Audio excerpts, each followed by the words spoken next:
Resolução de disputas e conciliação com o doutor Rogério Neiva. Muito bem, doutor Rogério Neiva, falamos bastante dos acordos, mas o que acontece se um acordo, um pagamento de uma parcela de um acordo, não é feito esse pagamento, doutor Rogério Neiva? Sérgio, você já ouviu falar da expressão dormientibus non succurrit ius? Nunca. Pois é, então essa é a aula do doutor Rogério Neiva de latim. Não, pois é o latim macarrônico, né?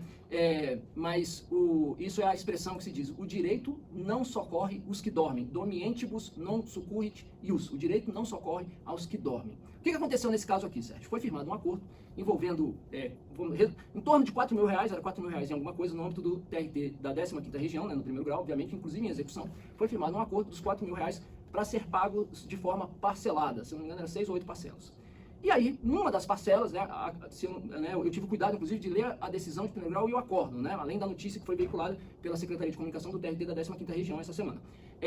E aí, na segunda parcela, acredito eu, a parte devedora, né, que ficou de pagar, pagou com atraso. Olha só que, né, curioso e interessante. O exequente, né, a parte credora do acordo, não falou nada, deixou o processo seguir. Aí pagou, né, todas as outras parcelas. Depois que terminou de pagar o acordo, o advogado atravessa uma petição dizendo assim: e detalhe, o acordo tinha observado aquele padrão que normalmente se observa na Justiça do Trabalho de multa de 100%, geralmente se coloca multa de 100% e vencimento antecipado das parcelas seguintes, nesse caso, multa de 100%. Muito bem. Quando chega, termina de pagar o acordo, né, e eu acho que aí o advogado foi esperto no bom sentido, né, e de se louvar, né, a sua estratégia processual, do ponto de vista da otimização dos interesses do seu cliente. O advogado, quando termina de pagar o acordo, atravessa uma petição dizendo assim para o juiz: senhor juiz, a segunda parcela foi paga em atraso.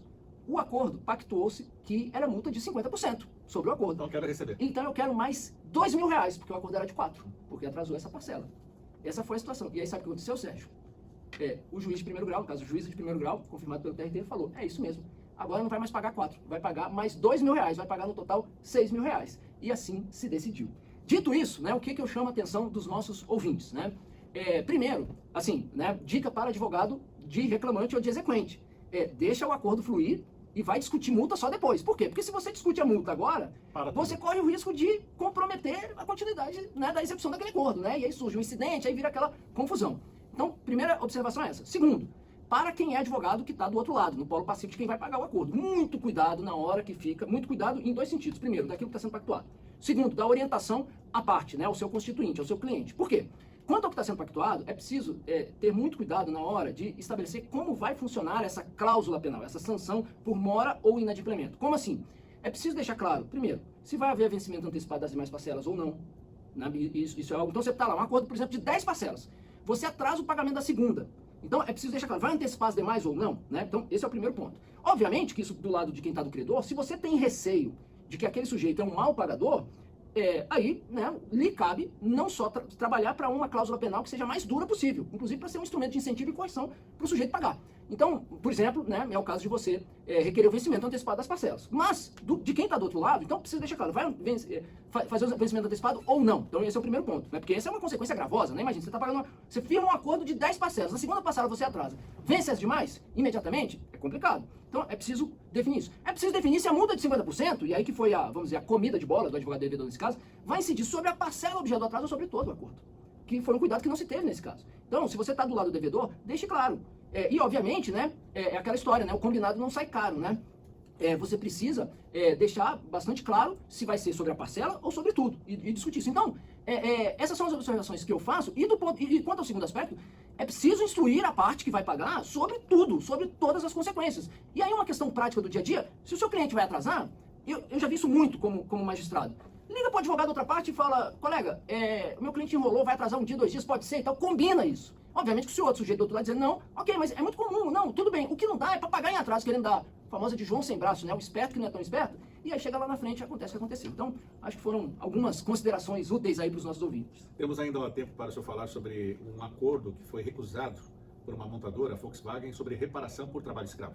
Exatamente, Sérgio. Essa é uma questão que o Ministério Público instaurou um procedimento envolvendo a Volkswagen, mas detalhe, né, quanto ao trabalho escravo na época da ditadura, na década de 70, né, a empresa nega, e ainda temos várias outras discussões sobre isso, né, inclusive essa foi a notícia que foi veiculada pelo Metrópolis, né, pela coluna Grande Angular, e isso foi ontem, né, na quarta-feira, no dia 29, E na segunda-feira, no dia 27, o Metrópolis, né, a coluna do Guilherme Amado, noticiou que o ministro Silvio Almeida, né, dos Direitos Humanos, teria uma reunião com o Ministério Público para tratar desse tema, só para você ter ideia da dimensão da coisa. O que aconteceu?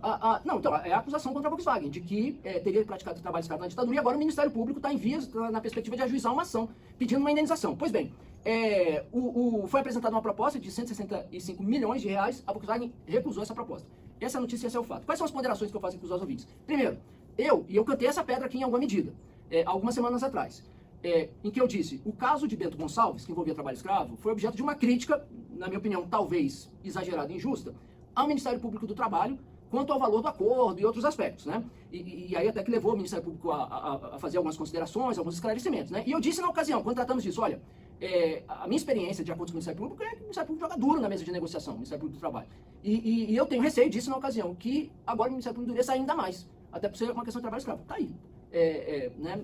Não se saiu até esse momento esse acordo, pode ser que estejamos diante aí de uma reação ainda que inconsciente de elevar a régua, né, na questão do acordo, mas no momento que temos aí, a Volkswagen não temos acordo, estaremos acompanhando, como sempre, trazendo aqui os desdobramentos para o nosso ouvinte. Muito bem, doutor Rogério Neiva, obrigado por estar conosco mais uma vez aqui nos estúdios da Rádio Justiça, juiz do Tribunal Regional do Trabalho da 10ª Região, mestre e doutor em Ciências do Comportamento pela UNB, autor do livro Técnicas e Estratégias de Negociação do Trabalho. Doutor Rogério, obrigado mais uma vez, até a próxima quinta-feira. Eu que agradeço, é uma satisfação falar com vocês, nossos ouvintes. Lembrando então que daqui a pouquinho você vai acompanhar esta participação do doutor Rogério Neiva dentro do Instagram do doutor Rogério Neiva, @RogérioNeivap. Agora 10 horas e 2 minutos, intervalo, e a qualquer momento a transmissão da sessão plenária do TSE.